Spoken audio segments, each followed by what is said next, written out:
Je ne connais pas ce panier, mais j'ai un mauvais pressentiment. C'est normal que tu ne le connaisses pas. Il vient du grenier de chez mes parents. C'est une petite valise, un jouet d'enfant. Pourquoi un mauvais pressentiment? Un panier vide est de mauvais augure. Ces apparitions le désignent comme une malédiction, quelque chose qui aurait dû marcher et qui ne marche pas. Quand je l'ai retrouvé il y a quelques jours, il m'a rappelé d'autres objets. Ces cabas, ces valises, ces baluchons, ces paniers emportés par les migrants dans leur voyage. Tu vois par exemple, comme sur cette photographie qui a été prise au début du XXe siècle à Ellis Island dans la salle des bagages. On voit une famille italienne, ici, une mère avec ses 3 enfants, et des paniers derrière elle au premier plan et à l'arrière-plan. Oui, comme les saisonniers agricoles arrivés d'Espagne, qui arrivent avec tout leur pactage et qui attendent les patrons à la sortie du bus en gare routière d'Avignon. Exactement, hier comme aujourd'hui, le panier, c'est un objet symbolique des migrants, c'est ce qui reste en fait quand ils ont disparu. En effet, ce sont parfois aussi les bagages très encombrants qu'ils laissent et qu'ils retrouveront ou pas l'an prochain quand ils reviendront trimer dans les champs et vergers de Provence. Oui, alors comme ils ont une symbolique très forte, les artistes les utilisent beaucoup aujourd'hui. Il y a cette statue devant le Mucem à Marseille, statue de Catalano qui s'appelle Bleu de Chine, avec un homme qui marche, une valise à la main.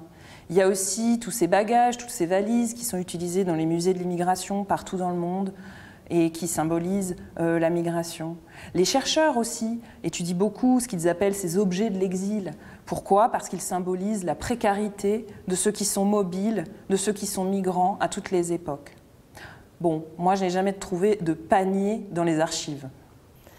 Ces objets transbahutés par des milliers de saisonniers andins et africains sont tous affectés à un usage précis pour résister au froid glacial du Mistral, pour se prémunir des giboulées, pour résister au soleil mordant de l'été. Alors, je n'en ai jamais trouvé dans les archives. En revanche, un jour, j'ai trouvé un document extraordinaire. En fait, il s'agit d'un rapport de police qui a été écrit à Marseille en 1908 à la suite de l'assassinat d'une migrante de passage à Marseille, une Libanaise qui revenait du Venezuela et qui rentrait chez elle. Elle s'appelait Loulina. Je te lis l'archive. Un panier en paille tressée, à la partie supérieure duquel est roulée une couverture fixée au panier à l'aide d'une grosse ficelle.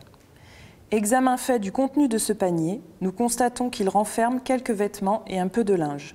Le tout usagé et sans valeur. Des boutons, une broche en clinquant, une image représentant le Christ et divers ustensiles de cuisine.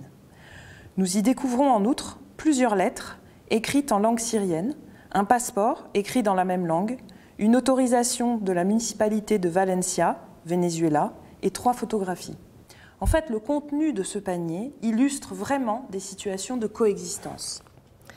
C'est vrai que de multiples coexistences sont en jeu dans ces communautés de vie et de travail.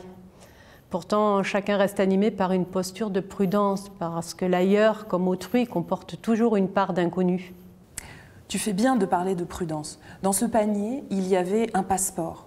Ce type d'objet montre que les coexistences sont réglementées, encadrées. Entre plusieurs mondes, celui des origines, celui du transit, celui de l'installation, ces passeports, ces objets prouvant la légalité du voyage montrent qu'il faut sans cesse montrer patte blanche pour circuler, pour être là. Les papiers sont l'unique sésame pour franchir les frontières qui s'ouvrent et se ferment au gré des circonstances et des crises géopolitiques, économiques. Pour rentrer sur le territoire national, les étrangers doivent être munis de papiers en règle, de cartes de séjour, d'un titre d'hébergement, d'une autorisation administrative, d'un contrat de travail. Oui, ces papiers se sont considérablement multipliés aujourd'hui. Dans ce panier, il y a aussi d'autres types d'objets. Il y a des objets utiles, c'est très important. Pourquoi? Parce que les voyages au XIXe siècle sont très longs. Donc on trouve des objets comme cette couverture fixée à la partie supérieure du panier qui permet de dormir, qui permet de se protéger du froid. On trouve des ustensiles de cuisine, ce qui permet non seulement de se faire à manger, mais aussi de manger comme dans son pays. On trouve des vêtements pour rester propre, pour avoir une belle apparence.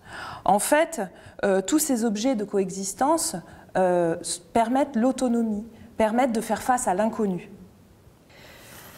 Les sacs et les affaires, tu vois, étalés sur ce lit, révèlent la présence d'un travailleur fraîchement débarqué au mas de l'Espérance.